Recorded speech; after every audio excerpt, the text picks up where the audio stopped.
Jesus e a tradição dos anciões, o que contamina o homem. Marcos, capítulo 7, versículo de 1 a 13. Oi, tudo bom? Mais uma vez nós estamos começando mais um estudo no livro de Marcos, capítulo 7, que tem como tema Jesus e a tradição dos anciões, o que contamina o homem. Essa história também está registrada no livro de Mateus. E para você que chegou agora, que seja bem-vindo, que Deus abençoe você. E para você que já está comigo, que Deus abençoe você também. Provavelmente esse vídeo vai ter parte 2, porque é um assunto muito extenso e muito longo. Ora, reuniram-se a Jesus os fariseus e alguns escribas vindo de Jerusalém. Olha, eles viram de Jerusalém só pelo incômodo com Jesus. Aonde Jesus estava operando e aonde eles ficavam sabendo que Jesus estava, depois eles partiam para ali, só para poder ficar de olho em Jesus. E vendo que alguns dos discípulos que comiam pão com as mãos impuras, isto é, por lavar, pois os fariseus e todos os judeus, observando a tradição dos anciões, não comem sem lavar cuidadosamente as mãos. E quando voltava da praça, não comem sem se espergirem ou sem se lavar, né? Sem lavar os braços, sem se limpar. E há muitas outras coisas que receberam para observar, como a lavagem de copos, jarros e vasos de metal e camas, né? Ou seja, vamos por parte. Eles não comiam sem antes lavar as mãos bem cuidadosamente, né? Aí quando eles chegavam das praças, aliás, dos lugares onde eles iam, eles se aspergiam, ou seja, se lavavam algumas partes do seu corpo, né? E muitas outras coisas que os judeus receberam da parte dos anciões para observar, para fazer. E isso era uma imposição importante, né? Era algo obrigatório para ser observado. E outras coisas também tinham que ser observadas: a lavagem dos copos, dos jarros, dos vasos de metais, a cama, né? Então era uma coisa assim que eles impunham o povo a fazer em uma ação obrigatória. Interpelaram os fariseus e os escribas, porque não anda os seus discípulos de conformidade com as tradições dos anciões, mas comem com as mãos por lavar. Pensa-se que esse povo aqui é fraco, é? Então, eles foram ter com Jesus e observando, né, que eles eram grandes observadores mesmo, de verdade, observando o comportamento dos discípulos, foram indagar a Jesus, foram perguntar por que teus discípulos não andam com conformidade com as tradições dos anciões.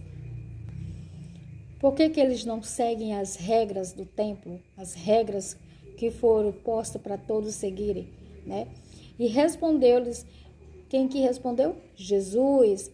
Bem profetizou Israel a respeito de vós, hipócritas, como está escrito: este povo honra-me com os lábios, mas seu coração está longe de mim, e em vão me adora, ensinando doutrinas que são preceito de homens. Então Jesus aqui falou, logo respondeu na lata, cortou o mal pela raiz, já foi logo chamando eles do que eles eram, hipócritas. Eles eram arrogantes e orgulhosos e gostavam de estar ostentando, né, arrotando santidade, mostravam uma coisa que não eram, queriam que todos soubessem de sua santidade, da sua vida, né? Mas Jesus sabia exatamente com quem estava lidando. Jesus sabia exatamente que por fora eles eram lindos, mas por dentro estavam que nem sepulcros encalhados, né? Jesus sabia que aquilo tudo ali era engano, espírito de engano, eles eram enganadores, né? Fazia com que as pessoas ficassem comprometidas com coisas que eles inventavam, né? E aí perdiam o rumo do céu. Negligenciando o mandamento de Deus, guardai a tradição dos homens. Ou seja, eles faziam com que as pessoas negligenciassem o que realmente era importante, os mandamentos de Deus, e ficassem comprometidos com as tradições dos anciões, ou seja, dos homens. E disse-lhes ainda: jeitosamente rejeita o preceito de Deus para guardar as vossas próprias tradições, pois Moisés diz: honra teu pai e a tua mãe. Aqui Jesus cita, né, um dos mandamentos, né, honrar o pai e a mãe. Mas, né, eu vou até estar deixando aqui na descrição algumas referências, mas eles estavam tirando, por causa da tradição, eles estavam, dos anciãos, eles estavam tirando dos filhos a obrigação de cuidar dos seus pais. Quem maldisser o seu pai ou a sua mãe seja punido de morte. Vós, porém, dizeis, se o homem disser a seu pai ou a sua mãe, aquilo que podereis aproveitar de mim é Cobã, ou seja, é oferta ao Senhor, isto é oferta para o Senhor, então o dispensais de fazer qualquer coisa em favor de seu pai ou a de sua mãe. Ou seja, olha a tradição aqui, a tradição acima do mandamento de Deus. O mandamento de Deus é honrar. Honrar é cuidar, é respeitar, né? Estar próximo quando na hora do momento de uma necessidade.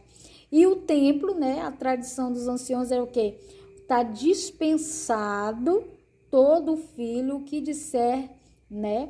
Por ocasião que o que é dele é Cobã, ou seja, a oferta do Senhor. Então, tudo que é dele é do templo. Então, não tem como ele cuidar do pai e da mãe. Tirando dos filhos a responsabilidade de cuidar dos seus pais, né? Quando precisar, ou na velhice. Aí diz, invalidando a palavra de Deus pela vossa própria tradição, que vós mesmo transmitisse e fazeis muitas outras coisas semelhantes.